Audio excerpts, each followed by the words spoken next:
Aloha mai kako. My name is Lisa Leilani Kaʻanoʻi, and I'm the engagement specialist at Papa Olalokahi, the Native Hawaiian Health Board, in the department Mauli Ola Malamalama, which is the Healthcare Workforce Development Center.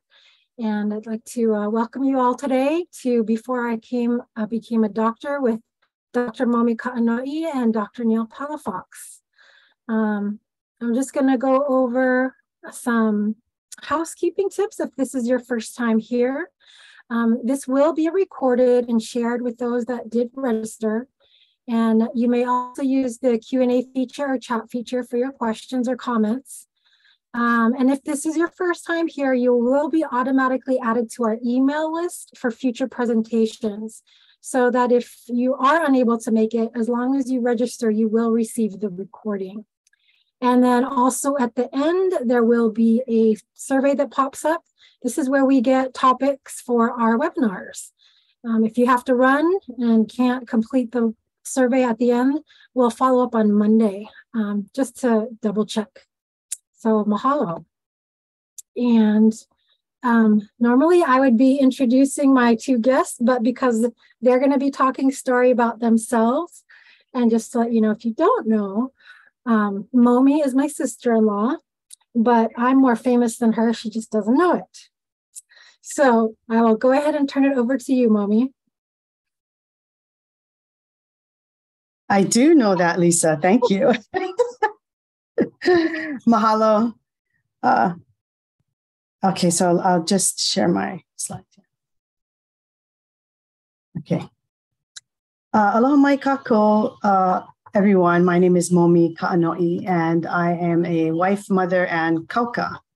And I wanted to mahalo Lisa and Papa Ololokahi and Kia Kua for me being here today to be able to present charting and navigating our journey to medicine, healthcare, and ohana. And if most of you don't know, the other fabulous speaker, who is more famous than both Lisa and I, is my husband, Neal Palafox, and he'll be presenting shortly after me. I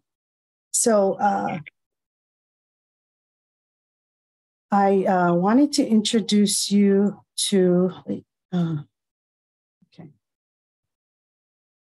So, okay. Why is it not advancing? Wait, hold on. Oh, there. Okay, so this is these are my parents, Marshall and Genevieve Kaʻanoʻi.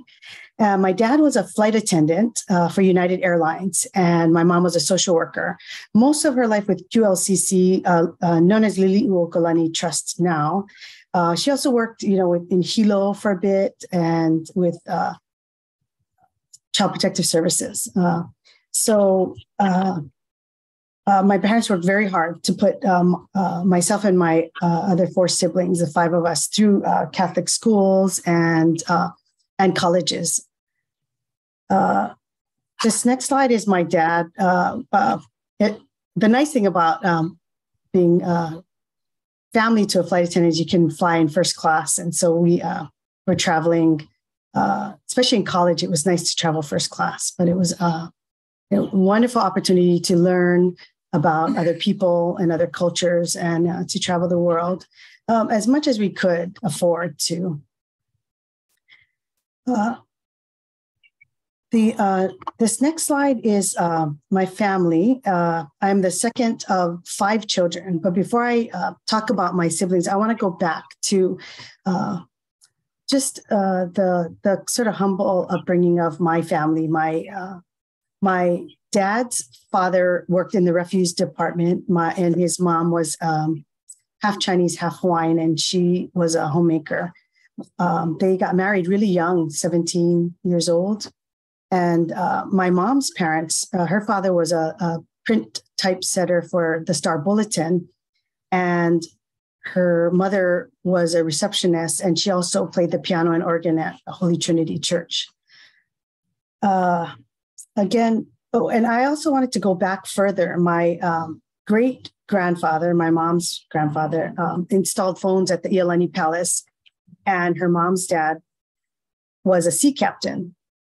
My dad's grandpa was also a sea captain, but his My great-great-grandpa on my dad's side was the first police chief of Molokai. So you could see, a lot of not physician. So I am the second of 5 children. My sister is the eldest, Miley. And so she was formerly a flight attendant for United, and now she's a first grade teacher. And she completed college after having her children. And so she has three children. This is her eldest here. So, this picture's a while back, and that's her husband. I'm number 2. Just below me is my brother, Akoni, Lisa's a significant other. And Akoni has 2 amazing children. And he did up to a 1-year master's program at Chaminade in counseling and psychology. And then he's now in the film industry and works in the electrical department and has worked on the sets of Lost, Hawaii Five-0, Magnum PI, and NCIS currently. My brother Kalei, next in line, number 4, he works for Medicare, Medicaid as a health insurance manager. And he has 2 children. My youngest brother, Kirikahi, I like to say is finding his way, and he has 2 children. I grew up in Kuli'o'o, surrounded by a lot of family and the Reeves and Correa families. And we were all friends. We all hung out together, still are. And, we have our annual family reunions. My education, I went to Sacred Hearts Academy in Waialae, and I went there for 13 years from kindergarten. And this is me, but I played softball, and I was first base. But we was year round, and you can see here we have all kinds of athletics. I want to share that we were ILH champions, and so we worked really hard, long hours, and so I learned teamwork, leadership, and just had a lot of fun. So here's just another picture, softball picture. They emptied, after our championship game, they emptied the water cooler on me. So good times. Anyway, after I graduated from Sacred Hearts, I went to University of Portland in Oregon. And at University of Portland, I prayed every day for 2 years. Unceasingly, I just said, Lord, just tell me what to do and I'll do it. And after 2 years, I heard, be a doctor. And so with faith and God's confidence in me, I pursued a degree. My major was biology, and I after 4 years got a Bachelor of Science in biology. But my mom wanted us to go to Catholic universities. My sister and I did end up going, but it wasn't cheap, and so I worked 2 jobs throughout college, and my last year, my senior year, I worked at the Oregon Health Sciences University Hospital, but everything went towards tuition. And one story I wanted to share is that the dean of the science department, who was my advisor, had told me in my 4th year, she said she didn't think that I should pursue medicine. She didn't think that I would get in, or that I had what it took to do medicine. And so though it was discouraging, I had, sort of that faith in God, and I continued to pursue medicine. After 4 years, I graduated with my BS in biology, but I didn't feel ready for medical school. So I attended a program called ʻImihoʻola. And ʻImihoʻola is, so this is me here, but and some of my classmates, but ʻImihoʻola is a program for a 12-month program, post-baccalaureate, in the John A. Burns School of Medicine's Department of Native Hawaiian Health. And it gives opportunities to make people from disadvantaged backgrounds, medically, education, not medically, socioeconomically disadvantaged backgrounds to be more competitive for medical school. So I did 2-year program in ʻImihoʻola, and my husband did as well, attend ʻImihoʻola.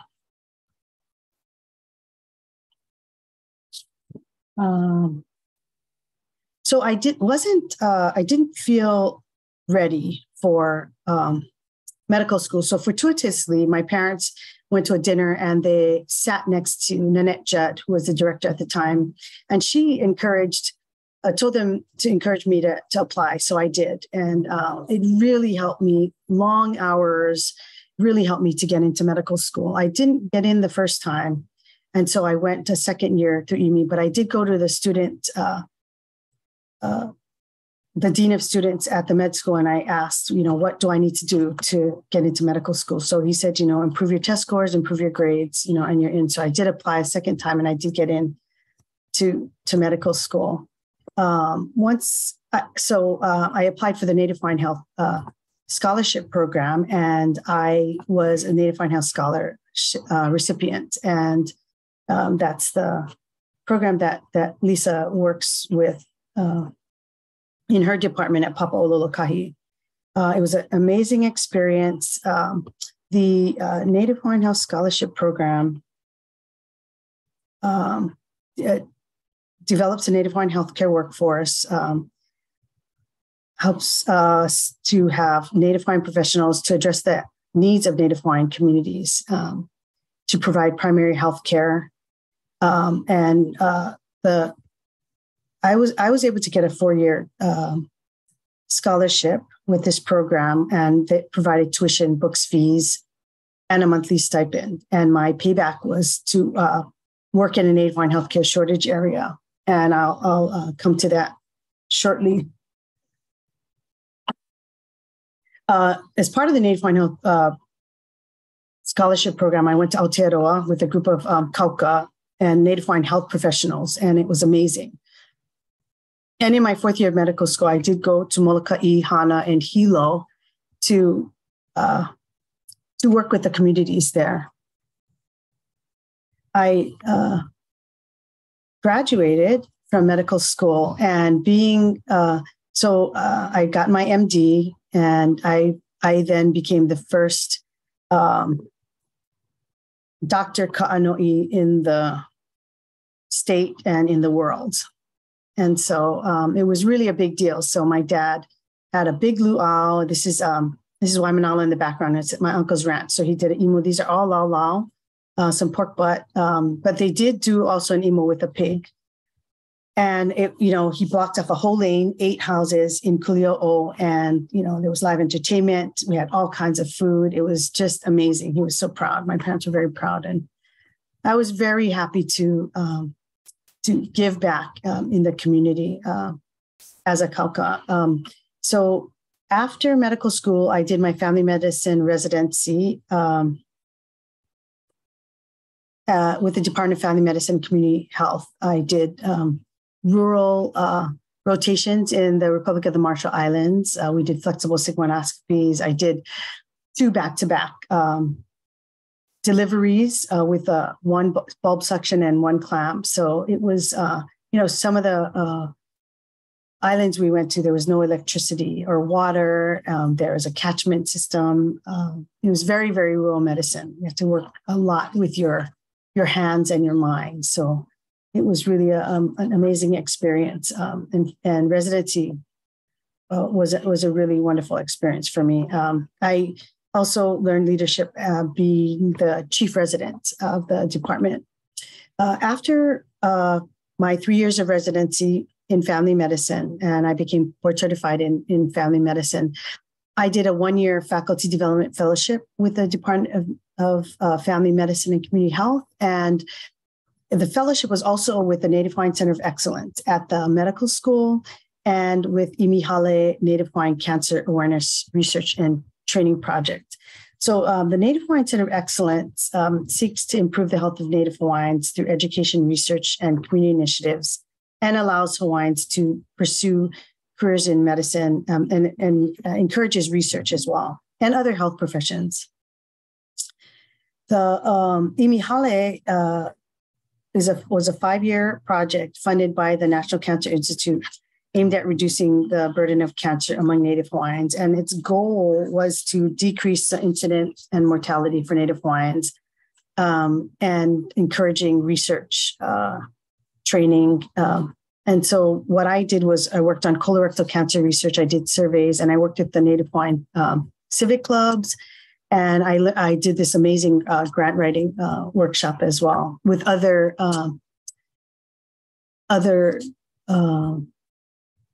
Native Americans, Alaska Natives. After my fellowship, and I was able to have several publications out of doing my research in my year of fellowship. So it was really, really good.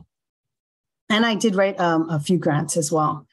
And so it came back to where to work. And it was really amazing. I really wanted to work on a neighbor island. So I chose Kauai. I had gone to all the other islands and served. And I worked with Ho'olahui Hawaii.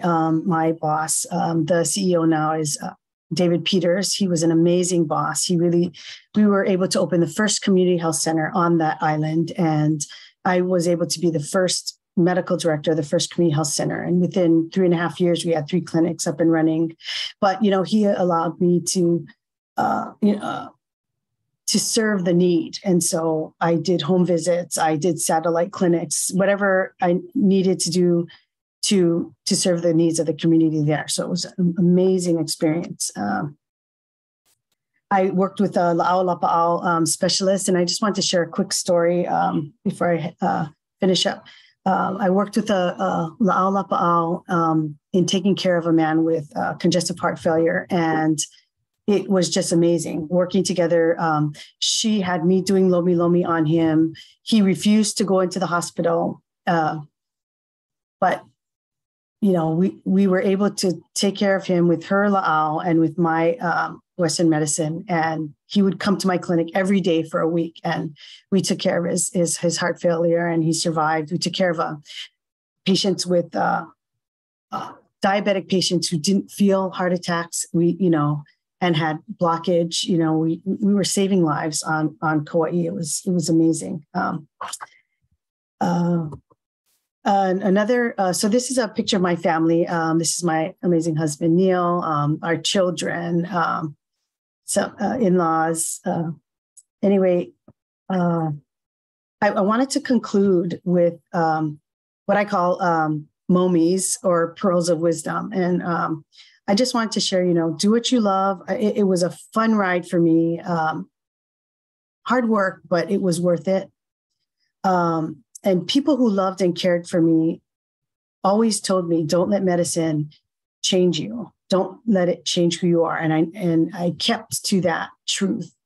And find mentors, people who believe in you, who want you to succeed. I had challenges with test taking. So I went to people who were really good test takers, and I spent time with them. And then, learn from your life experiences. I learned teamwork, leadership, growing up, strength, family. And one other thing I just want to share is, as a Native Hawaiian and culturally, there were certain expectations that I needed to do, but there was a part of me that I had to kind of let go. I was always doing a lot of things for the family, but when I was in medical school, I was struggling because I was needing to find a balance. But I told my mom that I had to let go of some of those responsibilities. I couldn't go to a lot of the functions. I couldn't do a lot of things, help with family things, because I needed to focus on medical school and do well. So there's a part of me that I had to kind of let go with my family and culturally. And sometimes you have to do that. But, it never really changed me, but it was, you have to kind of give and take. So it was something that I knew that I had to do. But I wanted to just, again, thank you. So this is my family, and this is sort of my segue into Neal sharing his experiences. Thanks, Lisa. Awesome. Mahalo. So can you tell us about the story about what someone told you that really changed your mind in becoming a doctor? There's a story that someone wasn't very supportive. Oh, I mentioned my advisor, the dean of the dean of the science department at University of Portland. She went to Baylor University. There were a lot of, really competitive students that, I felt like that she sort of favored as pre-med students. And I think culturally, a lot of times we are humble and we don't speak out. We don't compete. We don't, answer a lot of the questions, and so it might come off as that we don't know, and maybe it's just being shy or humble or just a cultural thing. So, she did tell me, she said, maybe you shouldn't really pursue medicine. It might not be something that you might not get into medical school. She basically said, I don't think you should try for medicine. I'm not sure that you'll be able to do all. And so it was heartbreaking, but I went back to, that voice that I heard inside that said to be a doctor. So I knew I had my faith, and and so I just went for it, I sort of pushed that aside, and I tried to find more people who supported me, and when I went back and I told her that I got in, she was just very uncomfortable in her seat, but I think, she just was very uncomfortable, but I visit her every year, and say, hey, and after I became a doctor, and then, she finally kind of got it and stuff. So I hope it was a learning experience for her. And I do tell people, it's really, if you're in that kind of a position, you want to encourage people. You don't want to squash people's dreams. And, and who are you to determine, right? And though it was challenging for me in the end, it's your character and your heart. And I could relate really well to my patients. And so it just made me more of a successful physician. So yeah, I'm glad I didn't really take that to heart and I just kept pushing along. So thanks. That's a great story. Yeah. Very proud of you. One more question. So what was your first job ever? Oh my gosh. I think I had a paper route when I was, I forgot about that. I had a paper route, and I think, because I was a girl and I don't even remember how old I was, my dad, we had a station wagon. And so he had me sit in the back of the station wagon, and I'd be throwing the newspaper back and forth. And I think that was my first job. There was another job that I remember, and I was probably just as young, but we had to wave signs for a new pizza restaurant that opened, and we were out, it seemed like forever. We were out there all day, and I think I made $20, but I mean, so it was me and all my siblings, and we were just waving signs for this new pizza restaurant. And so all day we made $20 each. So that was, I would like to see a picture of that. Too bad didn't have cell phones back then. I know. True. Awesome. So thank you. This is a perfect segue to turn it over to Neal. I'm on. So, aloha mai kākou. So I will begin. I hear an echo. Momi, can you mute? Oh, you're muted. Okay. All right. Oh, yeah, it's good. All right. So I will begin, and it's good to be here. And thank you for the invitation, Lisa. And I will share my screen. And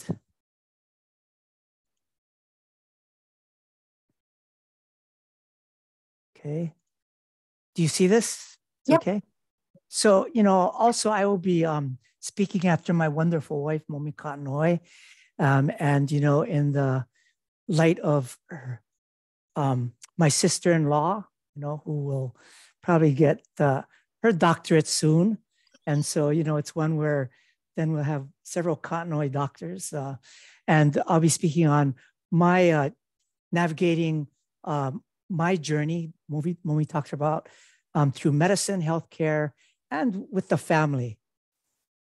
So this is a picture of my dad where we begin as our genealogy. This was his 100th birthday. And I always think about him because he taught me my work ethic, and there was a strong history of how I learned disparities. And I'll go through this a little bit. Is his father was brought to Hawaii to work on the plantation in 1914 in Honoka'a. And he worked there, my grandfather worked there for several years. went back home to the Philippines, and then was brought back again to work in Waianae and on the plantations. And my father, by that time was about 14 or 15, was supposed to come and work with him on the plantations, but he stayed on the ship, and he ended up going to California, San Francisco. They brought him to the lettuce and asparagus farms, and he worked the lettuce and asparagus farms in the, in the San Jose area, and on these farms where all the Filipinos and Mexican migrants worked. And his aha moment was, I can't do this labor for my whole life. And so he began finding his path through school on his own. So I'm the son of immigrants. My paternal grandfather is Emeterio Lida Palafox. He's the one you saw had his 100th birthday. He passed away 1 month shy of his 104th birthday. My mother is Ranimo Lida Palafox. And all these names, as you can see, heavy Spanish influence. Palafox is a Spanish name, Ranimo Emeterio. And then my maternal grandmother was a Bello. Maternal grandfather was an Avicilla. And so these are my grandparents and my genealogy. And my mother was also an immigrant from the Philippines, came here as a visitor, and she was a teacher in Japan right after World War II, but came from the Philippines and was asked to come to Japan in the post-World War II era to help teach, the Japanese English and the transition into the US way of school. I graduated from University High Lab School. I began there in 8th grade. My first year was actually at New Valley Intermediate. And then my teacher said, you should try to get into this school. And I applied and got in. And so did that. Then after that, I did 4 years at Whitman College, BA in biology, went to the John Burns School of Medicine following the Imiola program. I did my internship and residency at UCLA, and I'm board certified in family medicine. Went to Johns Hopkins for an MPH in international health. And then currently I work, as a faculty member for the John Burns School of Medicine and for the University of Hawaii Cancer Center, and served as a department chair for the Department of Family Medicine, and helped found it actually before Momi was there. So in jobs and training, so my background is my very first job, actually kind of like Momi, was I was a paper route, but in those days we didn't do it out of the car. We had bicycles, and we had that bag in front, and you go and deliver papers with a bag in front, and you throw it, and it wasn't delivered by cars. Parents weren't involved. Then I worked for the pineapple cannery every summer, and between there, I was hired by the State Department, where my brother and we cleaned school bathrooms for a while. This was like when we were 14 and 15. And so, it was one where, you just come home and you give your parents a check, but that was the kind of upbringing I had. Then I began, working for BNC Trucking for a couple of summers, drove a forklift, worked on a cement pump, helped the truck drivers, because I wasn't a truck driver, but helped them unload the big trucks. I could drive the forklift, so I could help them with that. Then in college, I learned how to hitchhike across the country by myself, back and forth, down the West Coast multiple times, worked pea harvest, driving combines, a couple of summers. And also in the growing up, I learned a lot of how Hawaii is. You learn about the different cultures. So I was actually a steersman for several canoe clubs, Kaʻanoʻi Canoe Club and the Kamehameha Canoe Club. And we did this for several years. And the Kamehameha Canoe Club was huiwa, and it was, we had a very, very good distance team. And so then, kind of like Momi, after I did, my high school years at, Whitman College. And by the way, I in Whitman too, I got a couple academic scholarships, but I worked through there. I did dishes and so forth. And because I could swim well, because I grew up in the water, body surf, diving, I was the only one that was allowed to be a lifeguard at Whitman College that wasn't on the swim team. So, but I was a lifeguard for 4 years at Whitman, but it was because I was a strong swimmer, and they had me try out because they said, well, you're not part of the swim team. And I said, I like to try. And so they said, okay, you're in. But the point is, don't let stuff like that stand in your way. You're not part of this club. Well, let me try. So, and then when I was in Imihola, this is where I really learned about the rest of the Pacific. So in my class, I had other immigrants from the Philippines. This guy was from Guam, and this guy was from Kosrae, and Chuuk, Guam, American Samoa, Guam. And the thing about that is, after we had a very different structure. We started off with 21 people. By the semester, we had 11, and then only 4 of us got in the first year to medical school. And minorities at the time was a little bit more widely defined. And so this woman here was a very, though she had ties to Hawaiian, she really was from Honolulu, and she's a Caucasian. She was a nurse, but women were a sore minority in medical school at the time, because this was the class of 1975, 76. So it was way back then. So women, and she was a nurse, and she got into the program, was very good at it. But my point is, again, it changes over time, but you can see a lot of the faces here, Pacific Islanders, and many of the Pacific Islanders didn't make it in. But just to show you grit and so forth, this person took 7 years to finish medical school, 3 years in Imihola, 4 years in medical school.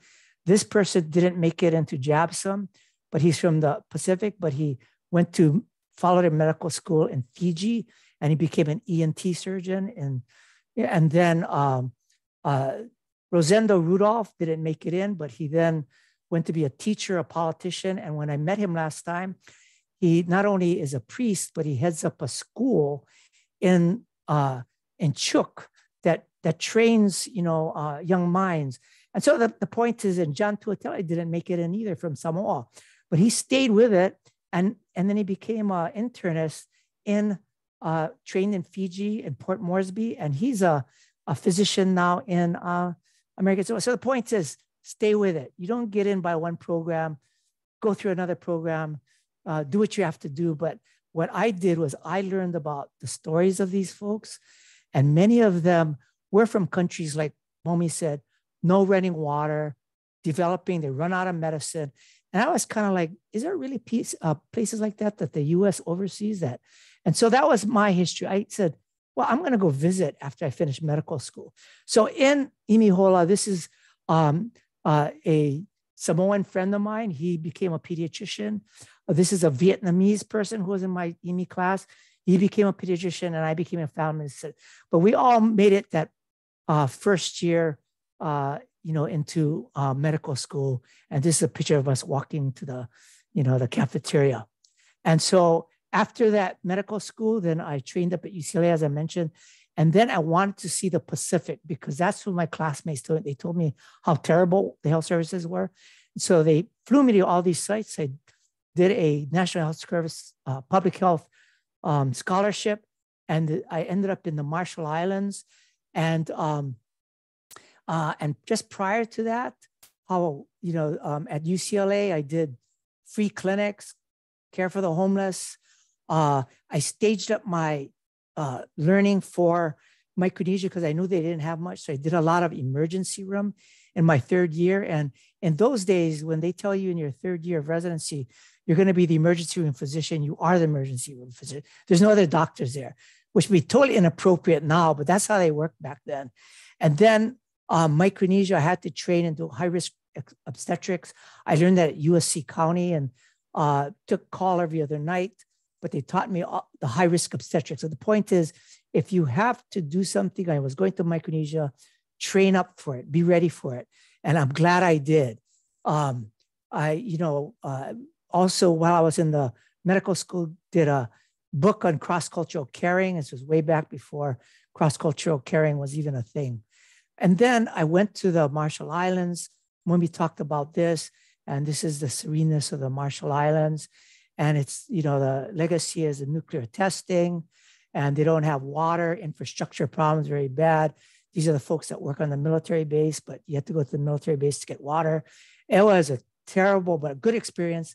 But I learned a lot about how the infrastructure of the health and the world, social determinants are different. And a lot of reasons I learned why the Pacific Islands are here. There was a nuclear testing. There was a lack of support, lack of education, lack of infrastructure. And so while I was in the Pacific, they had such need, and they didn't have anybody to run a lot of things. Like they had a hemodialysis, a mental health unit, all these different things that they said when I came there as a family physician. I said, you know, I'm going to be here for 2 years. And they said, well, can you set up our dialysis unit, help us run it? And I said, I don't know anything about it. They said, if nobody does it, it's not going to get done. So I helped them with that. Mental health unit, my experience there was that I began to do it. I said, you know, I'm not a psychiatrist, but I have had some training, but I'll help you with it. So they brought me to the jail, rusted bars and everything. And they had several cells with naked males in them. The mental health patients, that was their holding ward, the jail. And these guys, you know, were in there, and I have tons of stories about that. But that's the kind of development that happens in these countries. They asked me to develop a program to take care of the nuclear issues. So I did that. I don't know anything about that, but it's things you do because you have to. There's nobody's going to do it. But I learned a lot about public health prevention, all these different things. You know what? I didn't learn that at med school. I didn't learn it at JABSOM. I didn't even learn some of this at residency, but I learned it on the job. But my training and my, the discipline that you had to learn through ʻiwi brought me through it. So currently I teach medical students, resident physicians, other physicians. I still do clinic, inpatient, outpatient. I do research. I do several things with the National Cancer Institute, several grants when I have to talk about them. And you probably know Keave Kaholukula, but he and I, are principal investigators of another big grant called PICO. We set up research infrastructure for disparities populations. So I do many different grants, and then I even head up a program that does cancer training programs throughout the Pacific on telehealth. But the path to what I do, I have a global medicine interest, as you can see, but it was through ʻiwi, seeing that a lot of communication, effects of nuclear, a lot of these different things. But one of the things that I want to share with you is that this is part of my path. I went to Kahoʻolawe twice, and Papa Olokahi was instrumental in getting me there. So my ancestry, as you saw, is Filipino, but I was with the Kauka from the beginning. And long story, but I was invited to be part of it. And on several entries, and Kim Burney, who is part of this, actually took many of these shots. But you can see this is Momi on one of the entries. This is her dad. This is Rick. You might know him. And down here, you can see Kekuni Blaisdell. This is Momi. This is her brother. This is Joanne Sark. And so this was a gang way back then. This is Kahoʻolawe, and you learn from the land. And I learned from this experience and really kind of experienced it here. Further, the second entry, you can see this Emmett Aluli, unfortunately, the late Emmett Aluli, Kalani Brady, Clayton Chong passed. But this was the gang back then. And this is Momi. And, but this is the gang that was back there. And then this is a shot we used to go diving. There's so much fish that me and this other guy, we got all this fish. It probably took us 45 minutes because I dive a lot. He dives a lot. And this is Momi's brother. I think he was scratching and says, how do you guys do that? It's because he's a diver too, but he didn't come with us. But in Kahoʻolawe, there's so much fish. You have to tell him, get out of the way of your spear. But anyway, we just went and we helped get the food for the gang over there.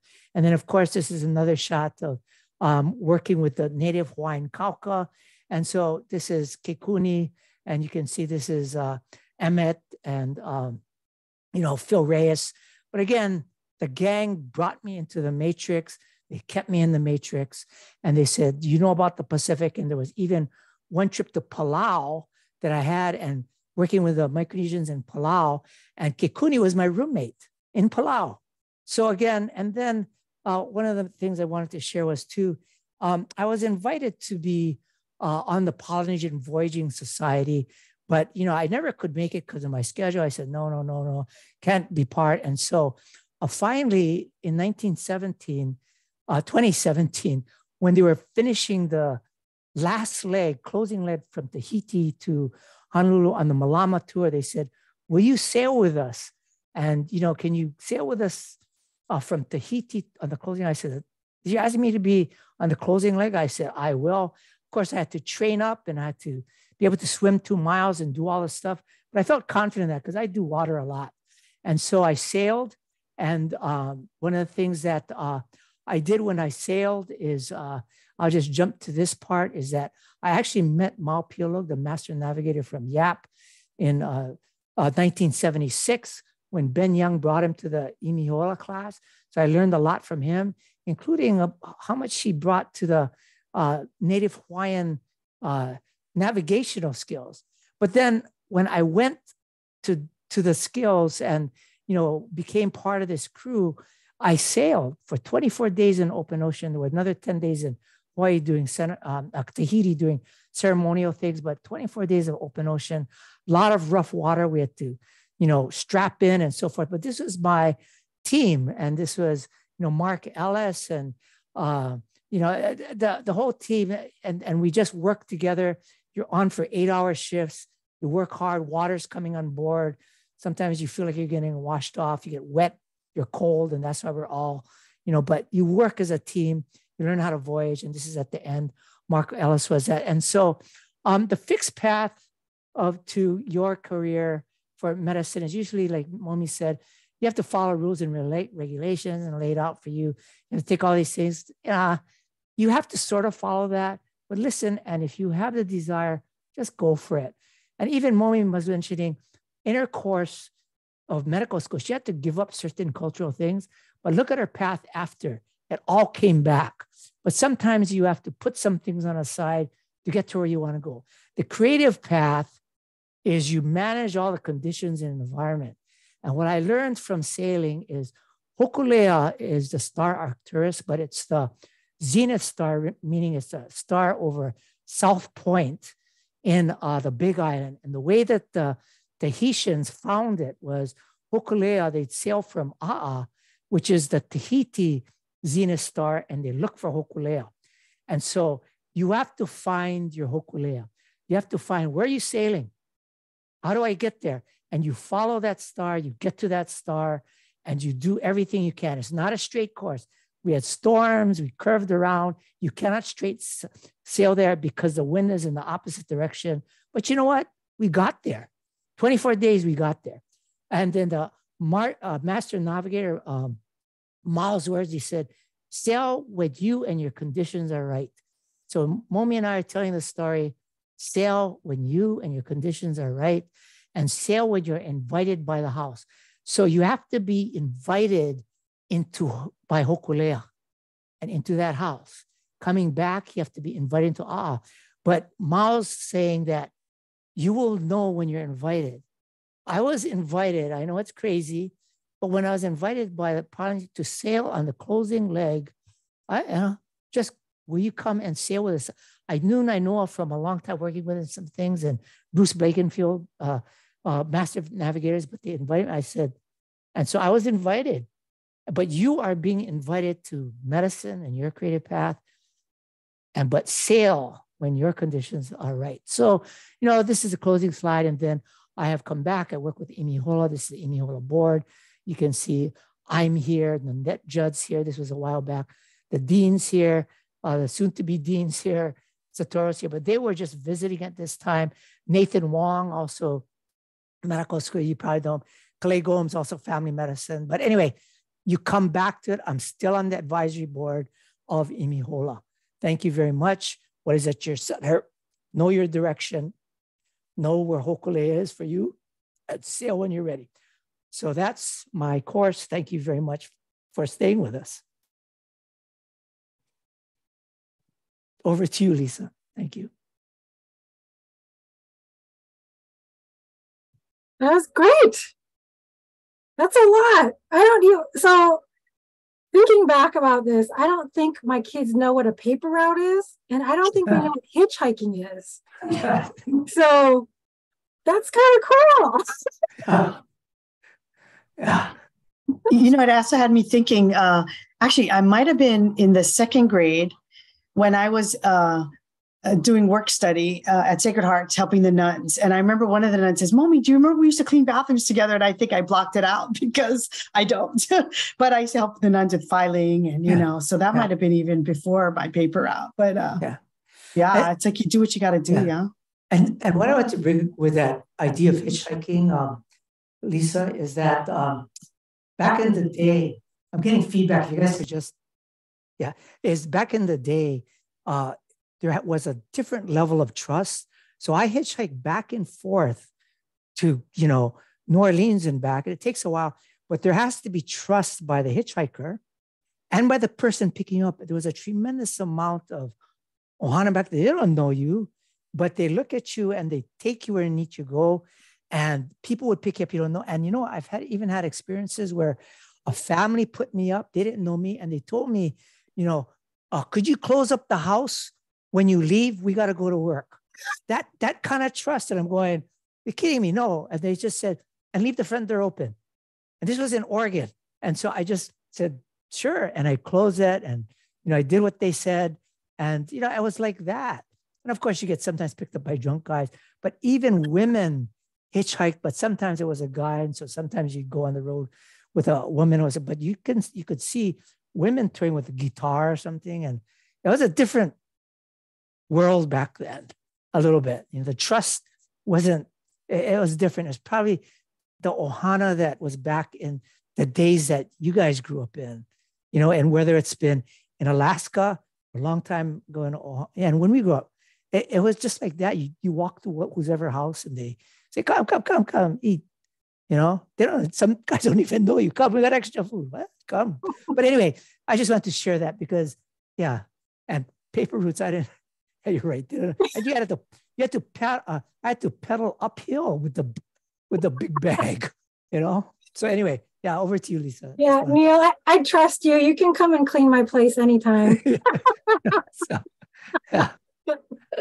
No, so Momi told us what her siblings do. What do your siblings do?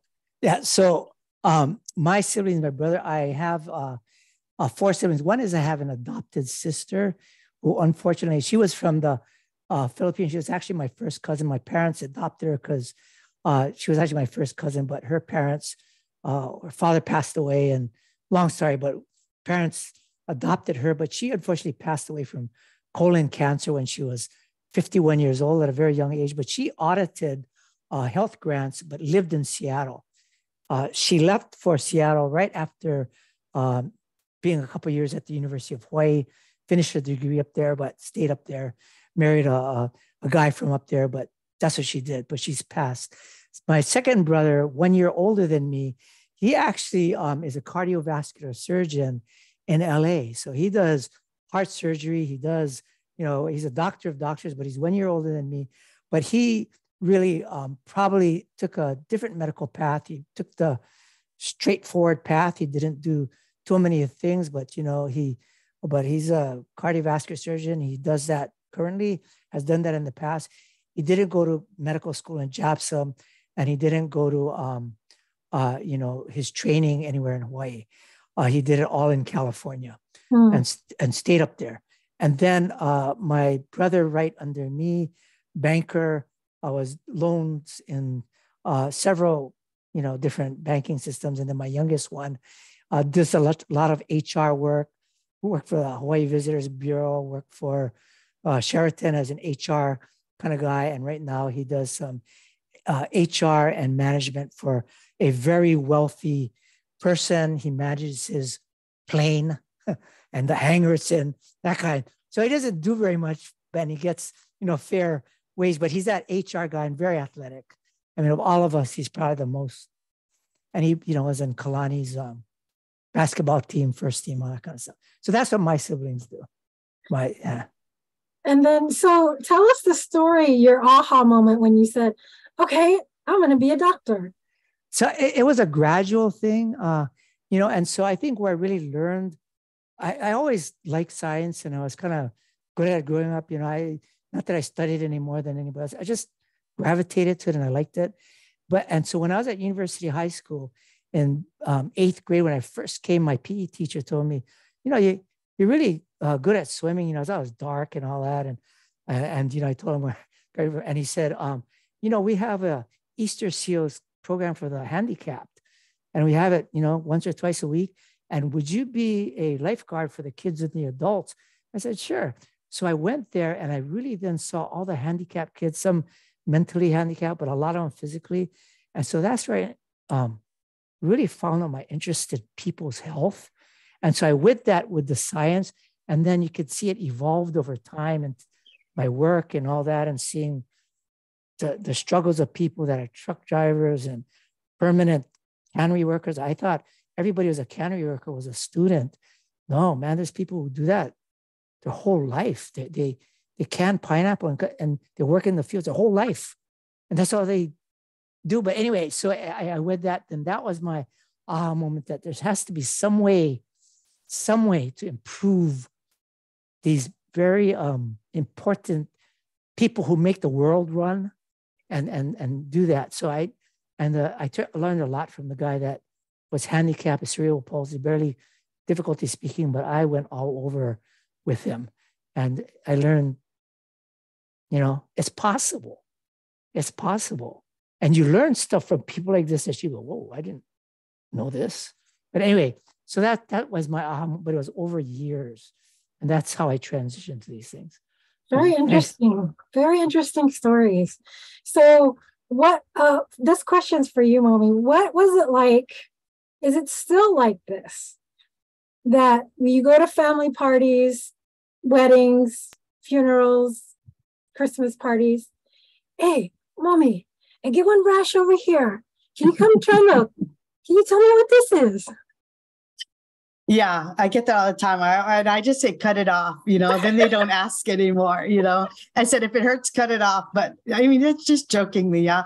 But there's sort of, I joke with Neal too. I said, so we have a big family, right? So I said, in the fine print, when we got married, he takes care of my family. I take care of his family, so it works out so that, so we do help each other out. But yeah, people approach us all the time and ask for stuff. So yeah, especially if you have big families. So I sometimes jokingly, so that it just puts them off, and then they say, oh, maybe not. But seriously, we try to just, give whatever advice we can. And a lot of times we just end up saying, you really need to go see your doctor, or, go to the ER, or, urgent care or whatever. Was that the same for you too, Neal? No, it is. And one of the things that comes about, which is actually difficult, is sometimes we get pulled into care of family, like Momi's family, my family, where they say, oh, can you come into the hospital with us and talk to the doctors and, do that. And that you go in. And sometimes we get asked for stuff like, can you review this? Because we don't think our family got good care, and you're talking about the health system, right? And it's hard because you want to be helpful, but you can see you're walking a very fine boundary. They're asking you, did I get good care from this guy? And offering your opinion on what, and there's always some real positive things about any encounter. And then sometimes you can spot a little bit that's wrong, but that's what they'll tag on to. They don't tag on to the wonderful things and this person actually survived. They think, we know that they were doing something wrong. But anyway, that's why it's difficult. But at the same time, we always go. Family talks to us all the time about management, calls us middle of the night. But, we do it. And like Momi said, sometimes we just got to say, go to the emergency room because can't handle this over the phone, And they say, well, no, you can tell us, just write the medicine for us. Sorry, no, go to the emergency room. It's more complex than you think. And I would need to examine you. Well, why don't you come over and examine us? No, go to the emergency room. But anyway, so yeah. A little bit of tough love, sort of. yeah. And expectations limiting expectations. Right. On that, Lisa, real quick, when I was in work, in 1975, 76, 78, there was they were wondering where all the Native Hawaiian physicians at the time were practicing and why they weren't showing up in the areas where Native Hawaiian. So several of us were asked to, can you answer that question? So we actually did a paper. It's right before the Kauka was founded. Kim Burney was there at the time, and then, there were several people that were working on this, but it was because of exactly this issue. When we asked them, and there were some really top-notch guys, they said, Neal, because I knew him, we kept it blind, right? They said, it's really hard because if we go to areas and we have a heavy load of Native Hawaiians, they always expect us to do what they ask for. They don't take no, they play the cultural card, and it's hard. It's really hard to practice. They want to come in when they want to come in. They want to leave when they want to leave.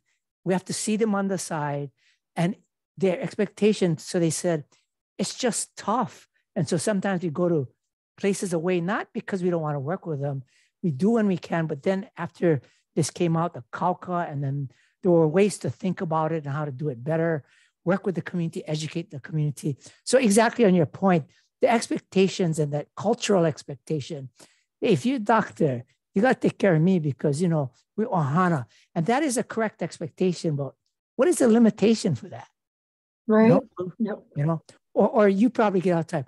Oh, Lisa, you know what? You work for Papa. I need one job. You get a job opening. You can get me in. And you go, you know what? There's a process for that. No. Come on. You can get me in. I need to, and you got to go, But anyway, so you know what I'm talking about. I think people on this would know what we're talking about. Yeah. Yeah. So last question. So do any of your kids want to follow your paths?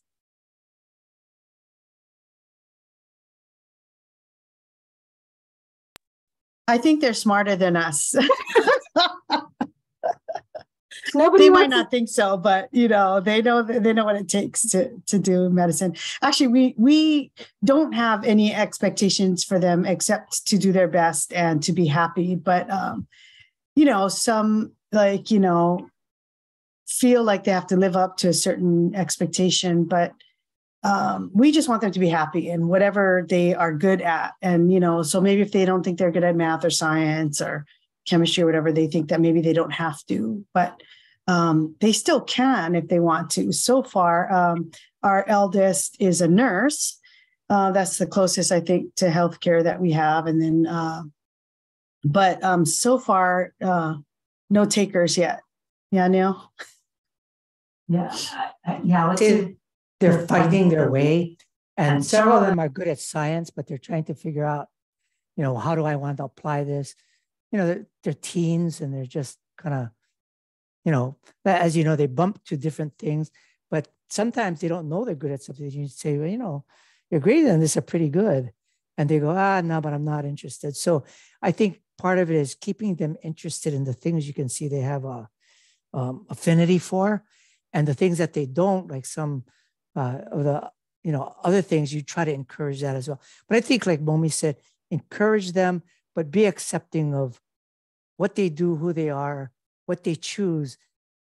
Everything is going to have its good and bad and consequences, and the study that you have to do or not. If you become a vocational thing, there's probably a little bit less study, except you got to learn on the job, and it's vocational. So it's a different kind of study. And it's also can be very intense, but anyway, so we try to encourage that. And I think they're taking school rather seriously, but you're right. I think we don't know, and we're not going to push them into medicine, but we push them to do well, and don't give us half effort. Don't, learn good study habits, all that kind of stuff. Mahalo. So what would you tell yourself, what you know now, as you're going through med school? And this is my last question. So, Momi, you want to take that first, and then I'll answer second? No, go ahead. You take it first. You're muted. I'm sorry. So, what was the question again? Can you repeat it? What? So now that you know what you know now, after going through all that to become a doctor, what would you tell your younger version of yourself when you doubted?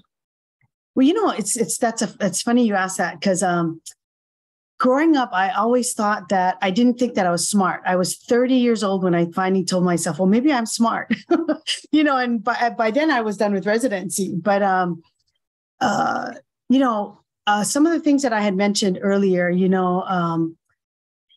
find what you love to do and enjoy it. It'll be a fun ride, work hard, find people who can help strengthen your weaknesses, mentors.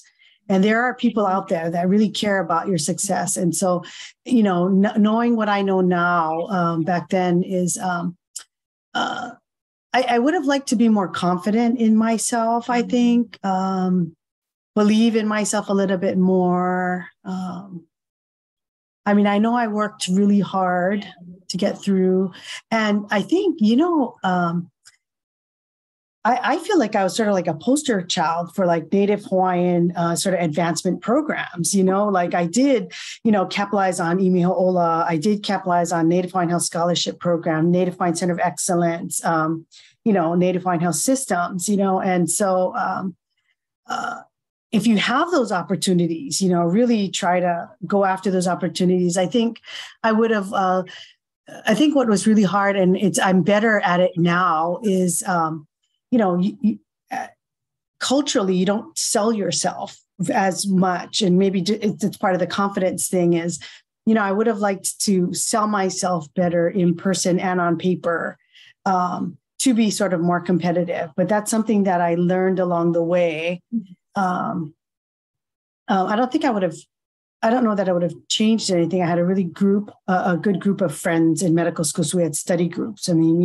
You don't have to be alone in everything you do. You go after the people that will help you be better and do better, and programs that will help you along the way too. And so I feel like it sort of, I didn't really have to seek out too much as people helped me to see what was available, so, and along the way, I got more and more confidence. Like, I never really thought that I would be a chief resident, or, take that leadership role at the Ho'olalahui, and I remember my mom and dad used to be approached by Hawaiians from, Big Island, Molokai, and they used to always say, oh, we're so proud of our Dr. Kaʻanoʻi. She's doing such great things, for the Hawaiian people. It was like they took ownership of me as a kauka for everybody, that I would belong to everybody, and it was such a nice feeling. And I wouldn't have not known that because I was just working hard, trying to serve the need, and so those nice little, things that really help, help us all to be better, and strive to be better. And so we do want that for our kids. We want them to do better, be better, and, believe in them. And we want them to be happy, whatever they end up doing, So it's kind of a long answer to I don't know if I quite answered it, but. No, you did. Mahalo. How about you, Neal? Mahalo. What would you tell your younger version of yourself? Yeah. So, when I was growing up, I did a lot of stupid stuff, but I wouldn't change any of that. Right. I wouldn't change. I did some stuff that was probably a little bit high risk behavior. From you don't go surfing by yourself. You don't go night diving by yourself. You don't, silly, and you go surfing in stormy weather. Water's dirty, and you go by yourself. And then hitchhiking. That went over. But I think it's one where the one thing I would change is that in the academic work is you got to stay focused. And sometimes because some of it came easy to me, I would learn what I had to just to pass, and I would pass, but I didn't really learn the depth of it till later. And so it's one where it's actually worthwhile when they're trying to teach you something. Don't do something just to pass it and say, I did okay. And you sneak by, even if you get an A and you go, got an A, and it's about, I didn't learn nothing. I crammed the night before. So that's terrible to do it, especially in the kind of fields that we do. So focus, learn stuff well, but don't, pass up passion and when you wanted something, because if, you know, my path, you can see it's all over the place, but there's nothing. And then the one thing, kind of like Momi said, and I know that all of us have this, is you are affected by people around you all the time who can hinder you or pull you up. But I learned so much from, you know, like Momi, when I was in 4th grade, this other guy and I got pulled out of the class, and teachers yelling at us and say, you know, you're the too smart, you get the highest scores, and you guys are always fooling around with some math. I didn't know I was smart, you know, but the teacher yelling. So it was one of the moments, and this guy, Brian Okamura, goes, you know you are smart. I go, no, you knew you were smart. No. But anyway, so then, and then at New Valley, the teacher goes, you know, you should look at University Lab School. So I thought and did it. But anyway, it's that, and then learning from that teacher, the aide, the teacher, the physical ed teacher who brought me into the handicap thing, you know, him just recognizing this guy would probably do well at it. And then I got friends who were handicapped, but there was that kind of adventure. But the point is, you link to people that you think would never be part of your sphere ever. And, you know, the Imihola guys, you think, I'm so different from these guys. You know what? Now I'm a Marshallese citizen, right? They made me a Marshallese citizen. But it's one of these things where you learn so much and you're engaged, and people that believe in you and you believe in people, and it comes around, they pull you through. And so that's the other thing I would say. Believe in yourself, but believe in other people. A lot of people have so much to offer, and you think, yeah, I got nothing in common with this guy. You know what? You're wrong. Totally wrong. Because they're part of humanity and you can learn lots. Even if they're really rich, really poor, on drugs, whatever, I tell you what, you're going to learn some very special things with them about how to navigate life. So that's I think the things I would change. And then, you know, even like this guy's inviting me to Polynesian Voices. I didn't expect that. And kind of like, okay, you know, that's your hokulea, go. Okay, I'm in. But anyway, so that's what I would say is don't give up a dream, but, you know, focus. Mahalo, mahalo, mahalo. Great spending time, quality time with you two instead of running back and forth between here and there. Mahalo for telling your story today. I learned a few things that now I can give you guys hassles for next time I see you.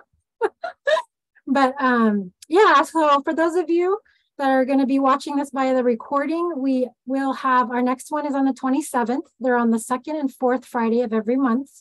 So the one on January 27th is about bibliometrics. It's an analysis of Native Hawaiian research, who's publishing Native Hawaiian health, where it's being published at, how is it being cited.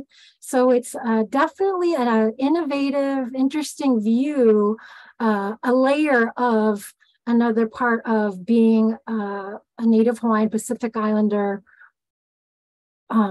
provider that publishes research. So you can join us then. And then also February is Hawaiian Language Month, Alelo Hawaii.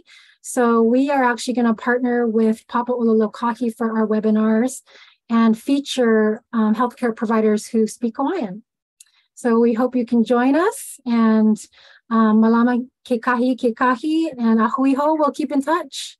Mahalo, everybody.